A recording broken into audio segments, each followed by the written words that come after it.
Welcome to Dev Network's Developer Week webinar series. I'm Patrick Gallagher, and I'd like to welcome all of you to this week's featured webinar presented by OneTrust CookiePro.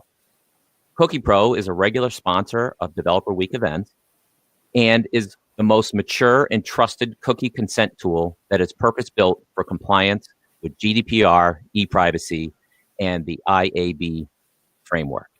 Before we get started with speaker introductions, I'd like to remind all of our attendees that live chat and Q&A is available during the session, and you can raise your hand in the chat or ask questions in the Q&A section of the webinar viewer.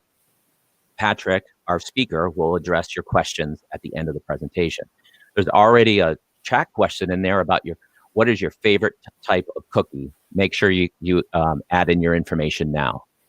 Also, check out CookiePro's ebook in the handout section of the viewer. That'll be on the right-hand side under handouts, and you can download that ebook. Last item, this webinar will be recorded and made available within 24 to 48 hours for additional viewing. So make sure to tell your coworkers to check it out as well. So joining us today as your presenter from CookiePro is Patrick Whitney.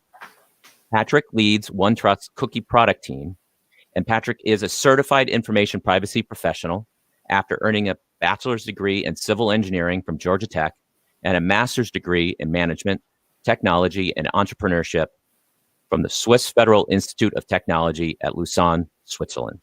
So, without further delay, please give your undivided attention to Patrick. And Patrick, just to let you know, #1 top cookie of all time, oatmeal chocolate chip. Thanks, Patrick. That's a good one too. And sorry, someone's already suggested it. It's oatmeal chocolate chip. I have to say my personal favorite is oatmeal raisin. I know that's a controversial decision, but I'm sticking to it. We've got a lot of good responses in here. I think we had even some relevant ones with HTTP only and non-plain text. But I have to say I like the snickerdoodles and chocolate chips better than those.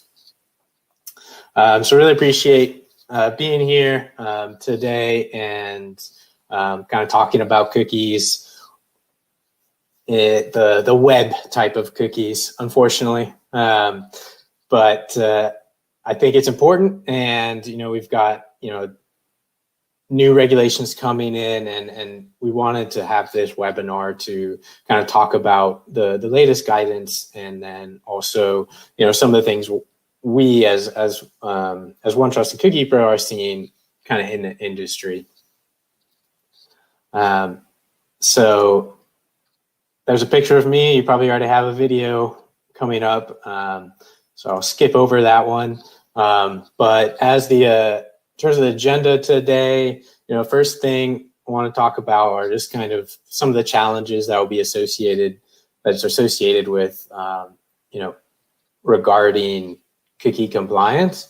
And also I'll touch on some just basic terms as well. As we talk about cookies, don't need to mix it up with the sweet tooth here. We're only talking about web cookies today, unfortunately.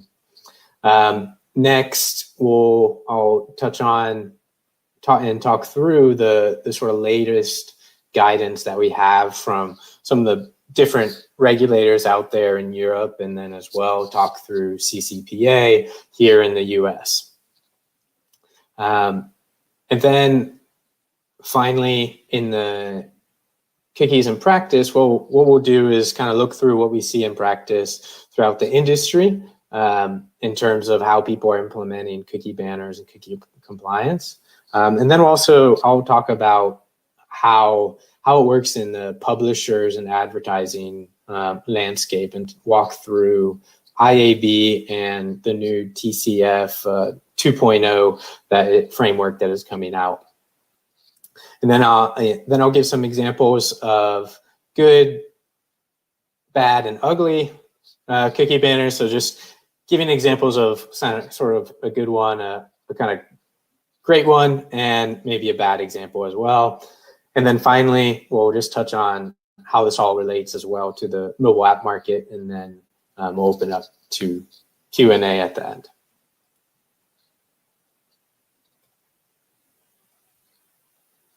So starting with some of the terms that I'm going to use today, the first one that's going to be said a lot is cookies. And so what a web cookie is, it's a small piece of data. It's really a text file that is stored on the user's browser.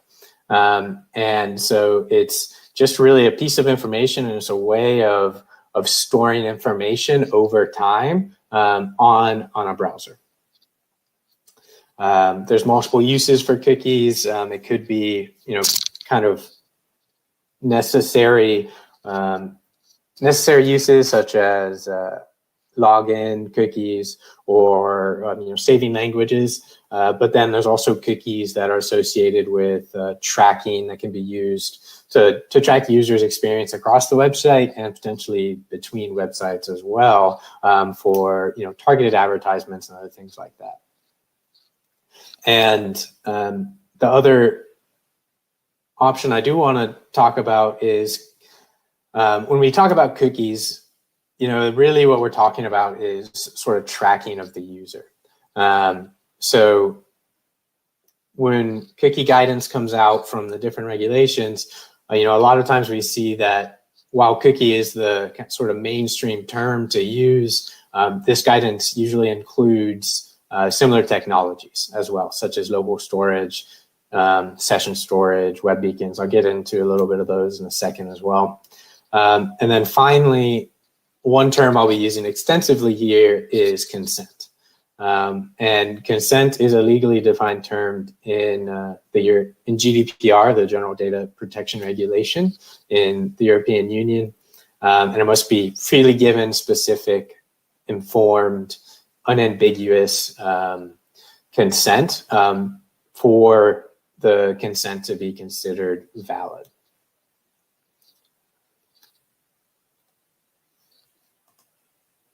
So as we go, just to touch on some of these other tracking technologies. The first one are beacons, or you might hear them called as pixels. These are one by one, really image files that are on a website. They're transparent. You can't really see them, but they're making a network request, and it's possible to track users based on that network request. Similar for fingerprinting. This is generally using sort of a network request and identifying the user just based on kind of their device and other settings that can be found via network headers. And then we have local storage objects, super cookies and zombie cookies. Won't go into either of those in detail. Zombie cookies are a bit, they kind of just stick on your machine even if you delete them. And super cookies is actually kind of just another term for a local storage object.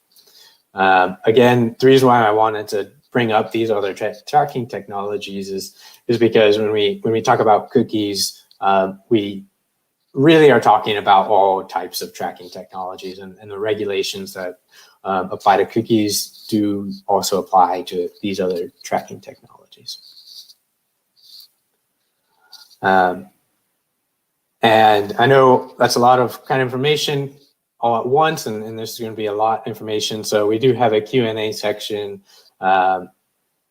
here in the panel that you'll be able to see, and you can post it in the Q&A directly, and that way at the end we can gather those questions and I can answer them. So what are some of the challenges of complying to some of these cookie regulations? Well, as you'll come to see, one of the challenges is that there's lots of different regulations. It depends completely on the jurisdiction and where the user is coming from to determine what is required in that region. Another challenge is the websites are complicated and they're updated all the time. So understanding and actually identifying what's on the website is a key challenge to then actually comply with those regulations by being able to block those technologies. The other challenge for large enterprises is they may have, you may have hundreds or thousands of websites, and so you need to be able to scale across your websites and your mobile devices. And another challenge is making the user experience a positive one. I know all of us have seen cookie banners before, but the idea is we really want to give users a choice here. So giving it a positive user experience for users to really feel the trust there can be important as well.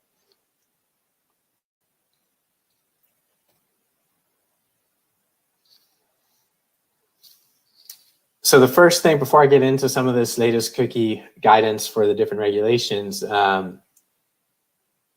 I did want to open up a poll to kind of understand kind of where people are coming from in terms of cookie compliance and what you guys are worried about and concerned about in upcoming industry.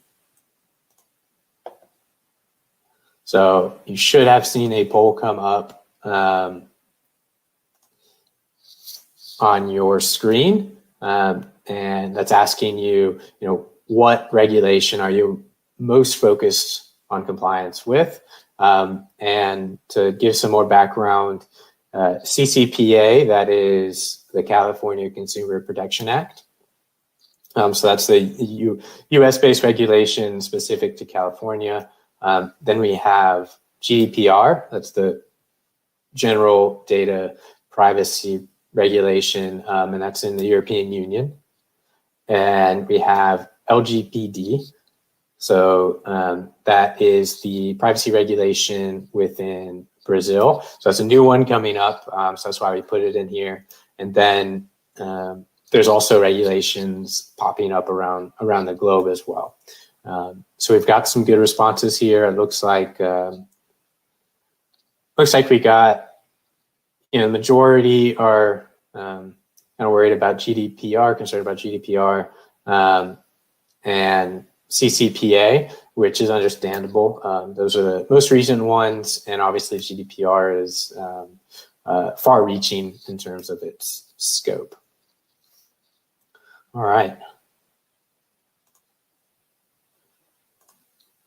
So now what I'll do is kind of walk through some of the latest guidance and how it relates across jurisdictions between CCPA and GDPR. So CCPA here is the latest regulation to come up that will affect sort of the tracking technology in cookies. And it's all related to sort of what you're selling, personal information. And CCPA defines personal information actually as a unique identifier. And that unique identifier could be a device identifier. So it can definitely apply to a large audience in terms of whether CCPA applies to you and your company. There is a little ambiguity on whether it applies to first session, to sort of regular cookies, we'll call them first party session cookies, cookies that are used just by a website. There's a little ambiguity on there because CCPA is again related to selling personal information. Going into GDPR, we've broken it into sort of 5 different sections here. So I know there's a lot of acronyms that we're hitting, but regulations love acronyms. So the first one is the European Court of Justice, and then the second one we have CNIL, which is the French privacy regulator. DPC is the Irish privacy regulator. ICO is the privacy regulator for the United Kingdom. And HDPA is the Greek privacy regulator. So they've each done recently, in the past year, have released guidance to better define exactly what's needed for GDPR compliance. So I won't read through all of these individual bullet points, but I will kind of summarize sort of what's common and then also what's different between some of these regulations. So starting off with GDPR, actually, one of the things that the European Court of Justice did is they gave guidance saying, pre-ticked boxes and implied consent are not valid consent. So the user has to give explicit consent for the consent to be valid for cookie compliance. They've also given requirements in terms of showing the cookie duration for third-party cookies. Within the French market, they've done a few things. They've also said that implied consent is not valid consent.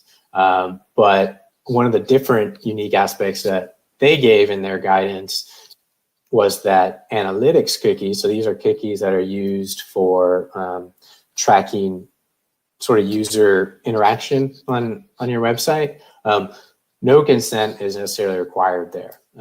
And that I wanted to call that out because in both Ireland and the UK and in Germany, actually, they've all said that analytics cookies are required for consent.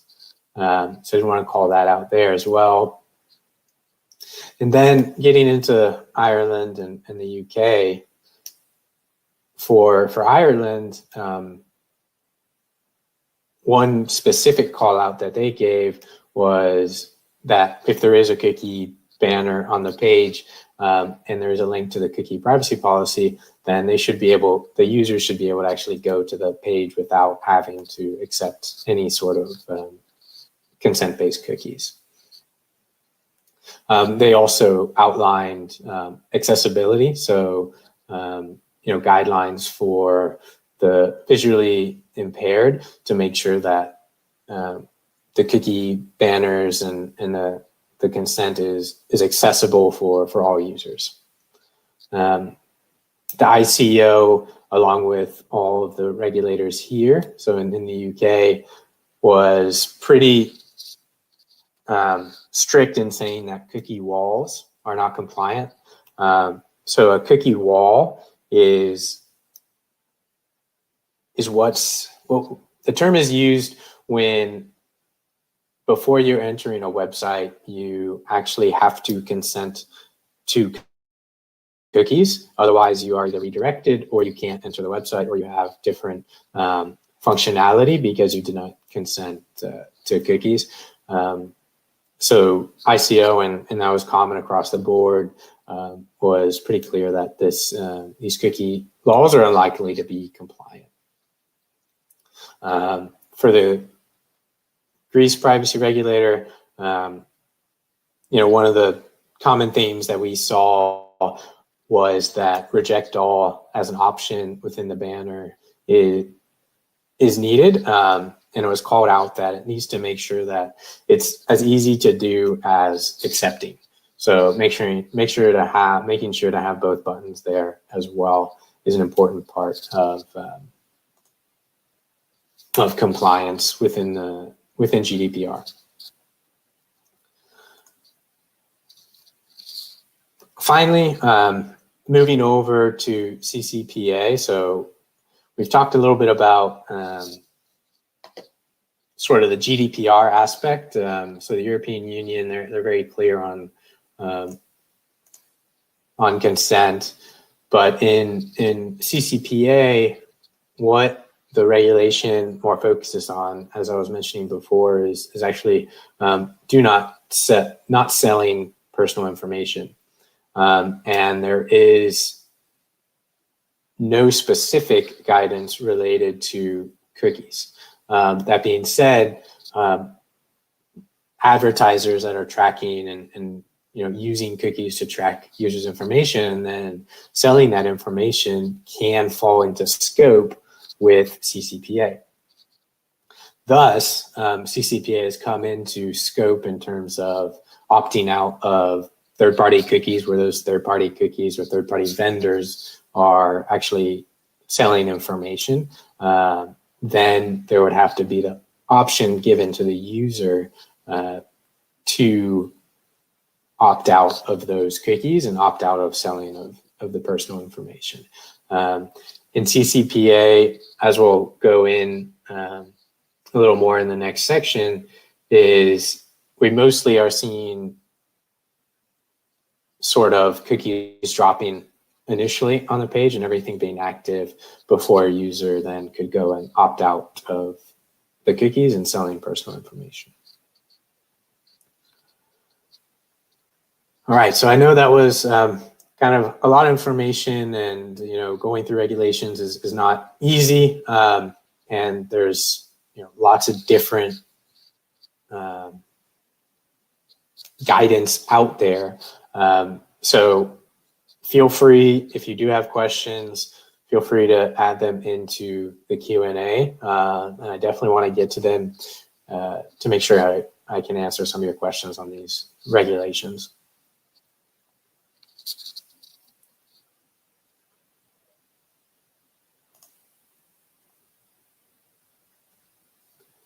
All right, so now let's talk about cookies in practice. So this is where I'll go over sort of what we're seeing in the industry, and then also talk a little bit about publishers and the advertising landscape and how that relates to the new IAB framework. And I'll explain what the IAB framework is as well.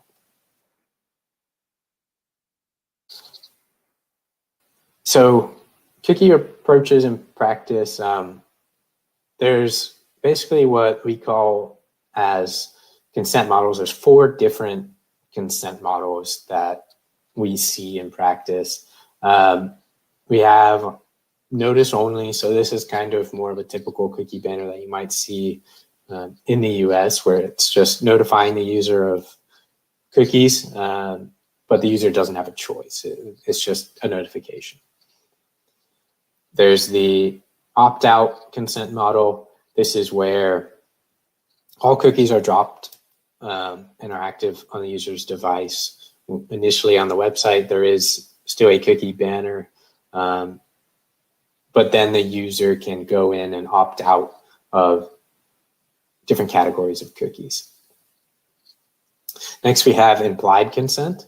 So what this means is when the user lands on the website, the cookies are not yet put onto their website, the trackers aren't active, but as the user continues to browse, then the trackers and the cookies can then be placed onto the user's machine. Finally, there's the opt-out consent model.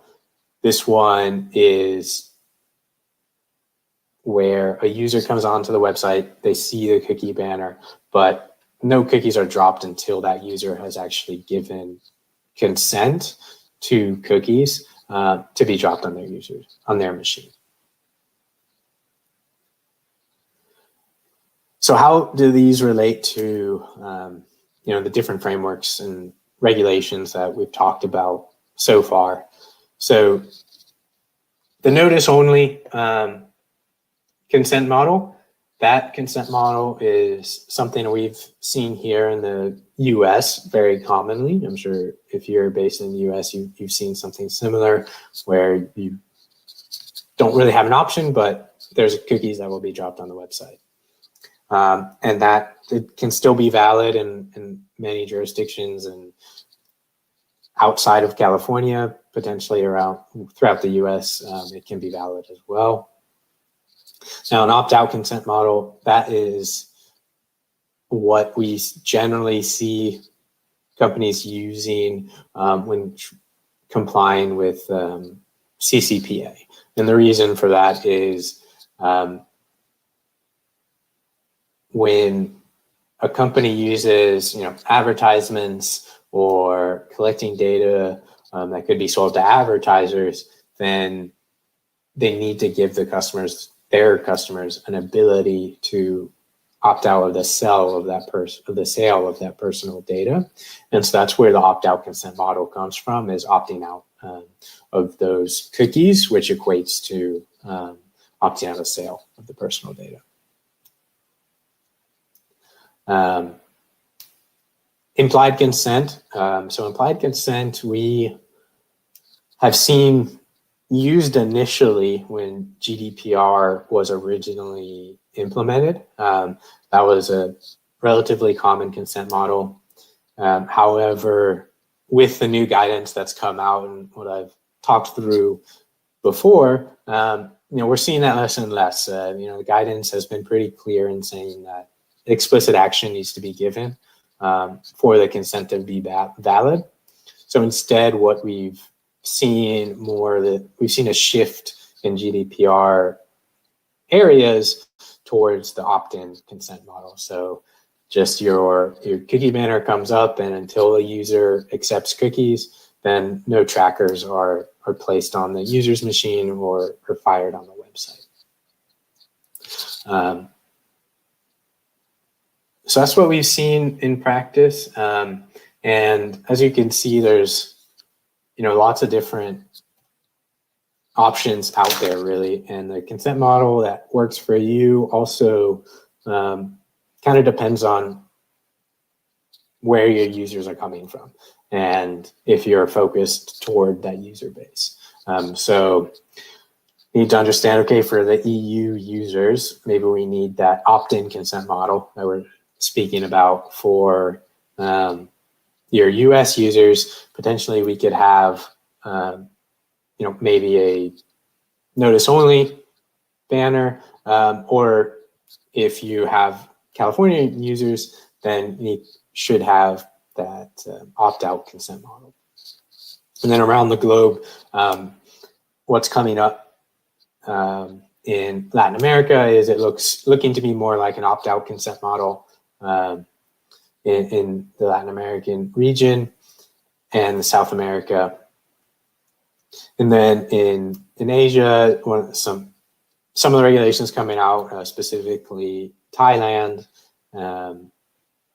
is more on opt-in consent model. So it ties more similarly to GDPR in terms of what's coming out in Asia. But we're still, regulations are coming in, almost on a daily basis, it feels like.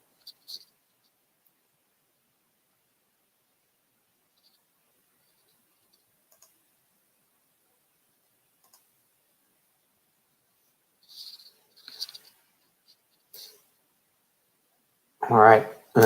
So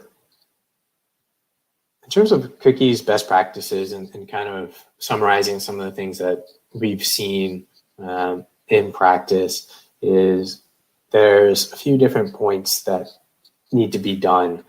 So need to be able to use a scanning technology to understand what's on your website and find cookies and different trackers that are on your website. And additionally, with enterprises with multiple websites need to have sort of a template functionality so that when you're implementing these cookie banners across all your properties, you should be able to do it in a scalable manner. And additionally, we have to have the ability to deploy blocking methods to actually block these different tracking technologies, including cookies. And so what that means is basically stopping scripts from running that would drop cookies. And when I say drop cookies, I mean actually writing cookies onto the machine. So usually that's done via a sort of JavaScript function, or it could be done via a network request. And what's needed for blocking is to ensure that those actions aren't taken until the user either consents or, depending on the consent model, is opted out of, then it shouldn't happen again.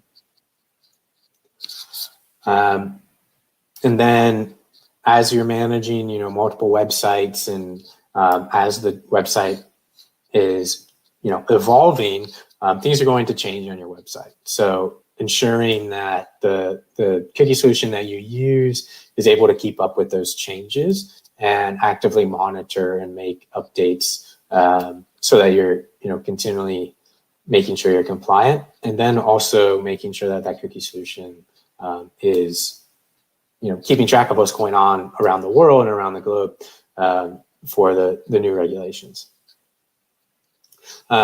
And similarly, something I've already mentioned is, it's a global economy now, and there's different regulations for each jurisdiction. So ensuring that you are able to work in any of those jurisdictions. And then, it's also important that you have a good user experience for these cookie banners. One thing we have seen is, it's vitally important for the cookie banner to be accessible to the user, and for the user to understand what they're consenting to. And then for the actual enterprise, it's important to get that consent, so that the enterprise can continue to have their analytics metrics and potentially advertising revenue as well. Want that to keep stable. So for advertising, that kind of leads me into what we call and what the framework is for the advertising industry, and for publishers. So the term publishers, when I say publishers, for those who may not be aware, a publisher is we'll call it a website that is, their revenue is driven by content, and then ads placed on the websites. That would be considered a publisher. And for the publisher market, there's actually a framework created by the International Advertising Bureau for consent. It's called TCF, is Transparency Consent Framework, I believe. And through this framework, it's actually standardized the action of collecting and holding consent across the industry. So what this means is that on a publisher's website, through a consent management provider, CookiePro is one of those. So OneTrust is through a consent management provider, or a CMP, we're actually collecting the user's consent via the cookie banner. And then based on what IAB has come up with, we're then actually passing that consent and propagating it to all the different ad tech vendors that could potentially be on the website. And the reason why this is important is because now that consent is standardized. And it being standardized means all the different ad tech vendors that are part of this framework will understand what the users had consented to in the exact same way, rather than having sort of a fractured ecosystem where, depending on the website, that could mean a different consent to the user. But with this framework, what it does is it allows for the user and the publishers and the vendors to have a standardized way of collecting and understanding consent. Now, this framework, the TCF, was released along with the GDPR in 2018. And there's been some updates to it. So what is called TCF version 2.0. And with this update, it's where the update it was created to give consumers more transparency and control over their choices. So that includes consent, but it also includes legitimate interest. So legitimate interest is another basis of processing for data collected. It's a GDPR term, and it basically means a vendor or anyone has legitimate interest to collect data, but there needs to be a right to object. So with a 2.0, we've implemented the ability to object to that collection. For publishers, it was updated to give greater control over what ad tech vendors they want to use, and which ad tech vendors would be applicable for collecting information based on certain purposes and features. And finally, for ad tech vendors, it's again just keeping that standard signal available and standardized across the industry. That way, the consent is known and understood across publishers, across websites, and it's just an easier way to comply with all the different regulations.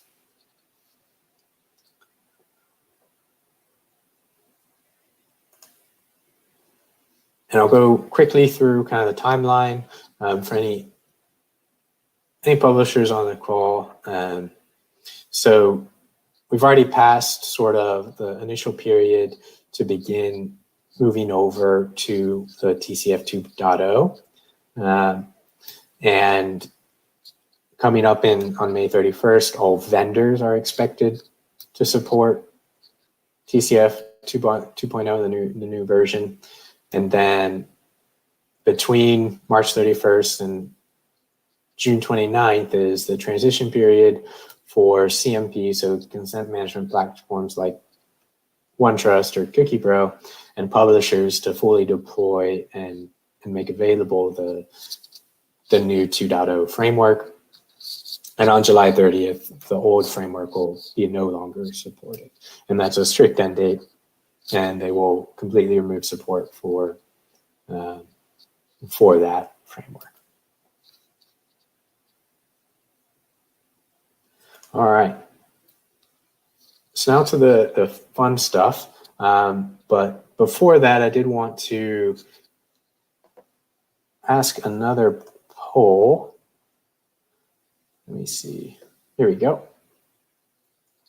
So before going into exactly sort of examples, also wanted to understand kind of what everyone's looking for in a consent solution. And so the options here, we have trust. And the reason why I wanted to put trust in here is because we're seeing how important it is for consumers, especially in this day and age where privacy is such an important aspect, is giving the users the transparency that they expect. And we are seeing companies kind of focus on the trust and giving trust to their users. And then also, education is an option as well. Understanding what's out there, giving the users the education and the knowledge to understand what they're consenting towards. And of course, compliance. Obviously, that is a major option as well. So those are the three options here. So I'll just wait a second while people come in, and it looks like we are getting some responses. And I think, as expected, compliance is obviously a main driver for having a consent solution, which definitely understand. But trust is also, up there, as well as education in terms of a priority. So that's super interesting. And I think, it's very important that they're all kind of mixed together as well. So these were separate options, but I can see how they're definitely all correlated.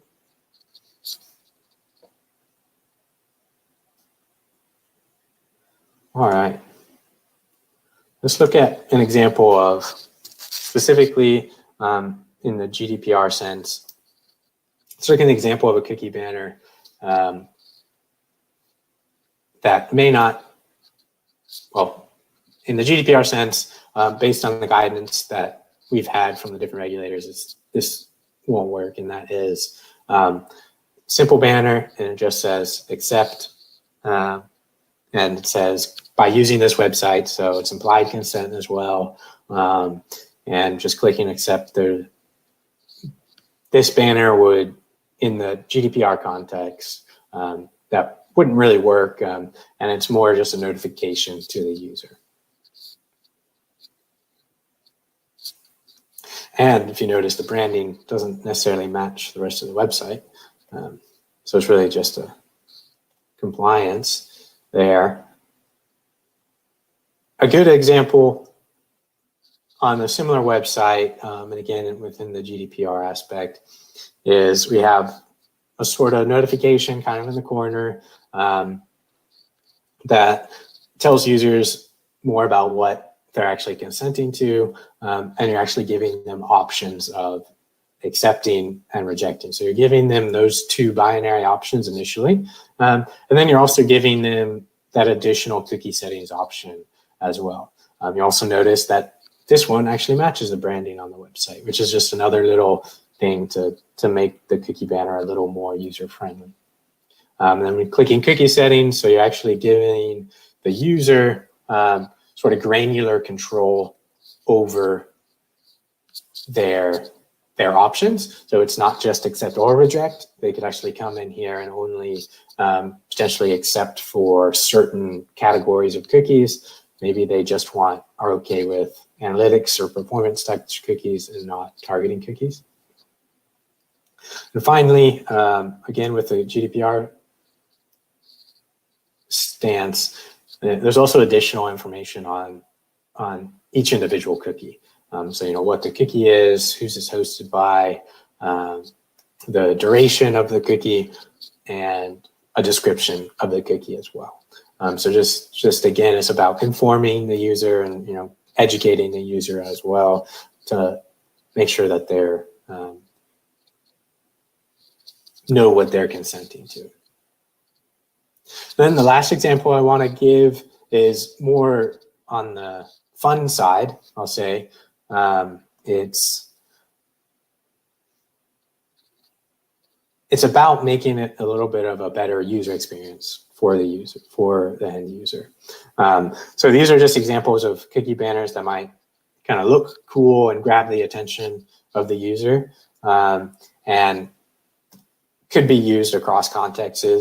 This could be, for example, in a CCPA context, but you'll see here, this is the site uses cookies. Yeah, so you have kind of typical text, but then you have a cool little arm because this is a robotics, you know, company. And we have a little cool arm here grabbing cookies. So just trying to grab attention to the user to make it a little better experience for them, and also, you know, more likely drive, you know, acceptance to the cookie banner as well.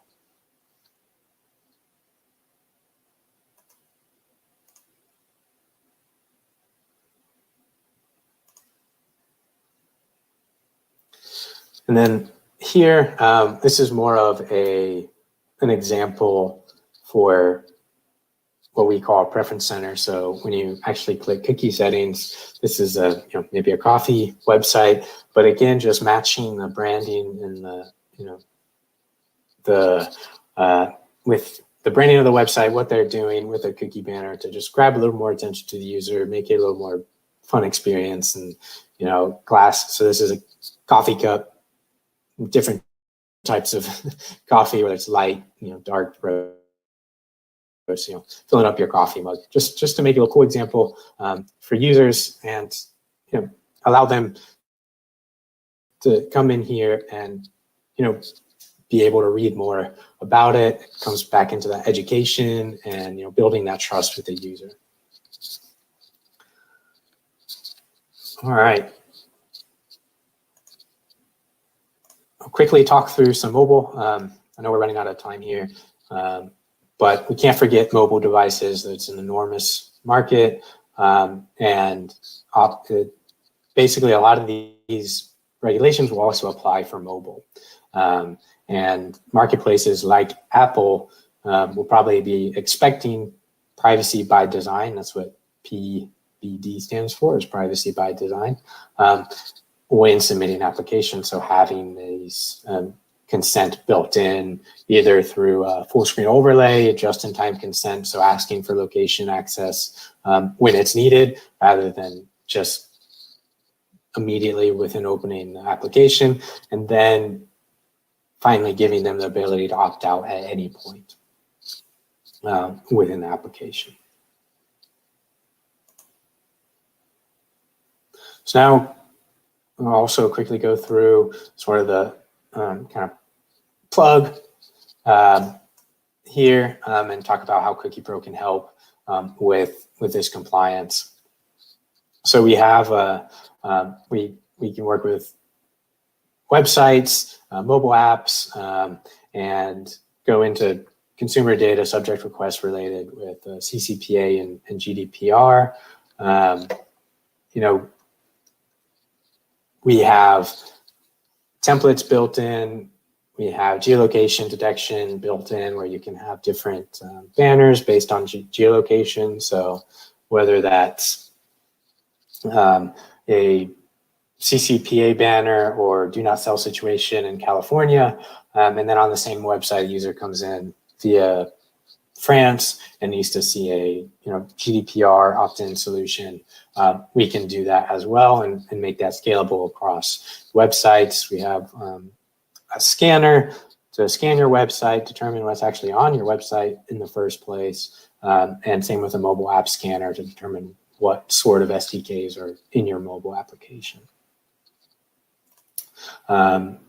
We support hundreds of languages, integrate with different platforms and different markets like GTM, Google Tag Manager, Adobe Launch, and we already have built-in sort of role-based access, obviously security is one of our main concerns, so everything's encrypted, and we have the certifications as well.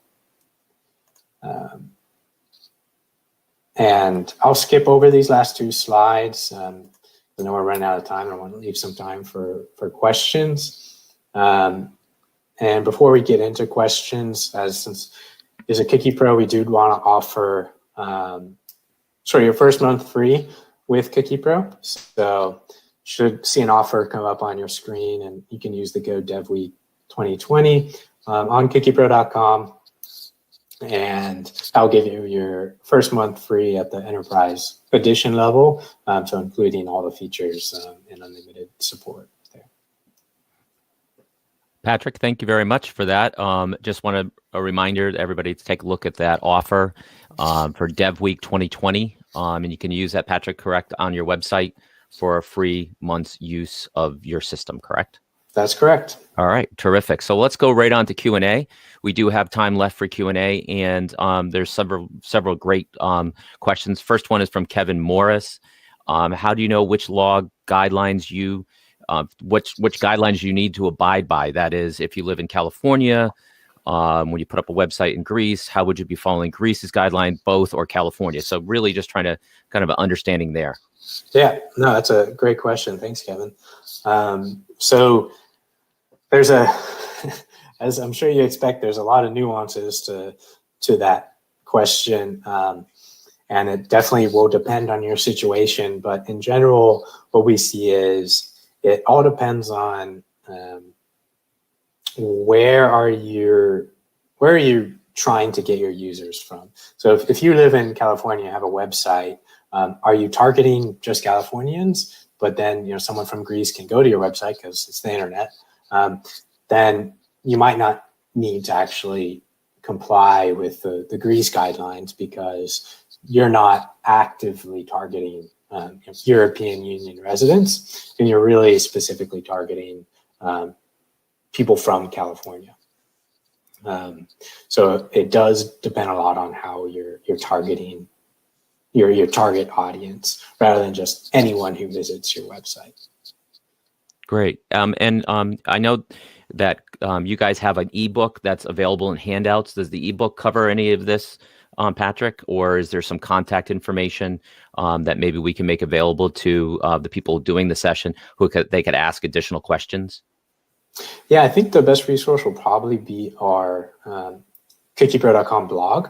So we post a lot of information on there in terms of, what regulations are coming out, how that can affect you. And then we also have a little chat bot on there that can be used as well. Terrific. Next question. What happens to sites that are not GDPR?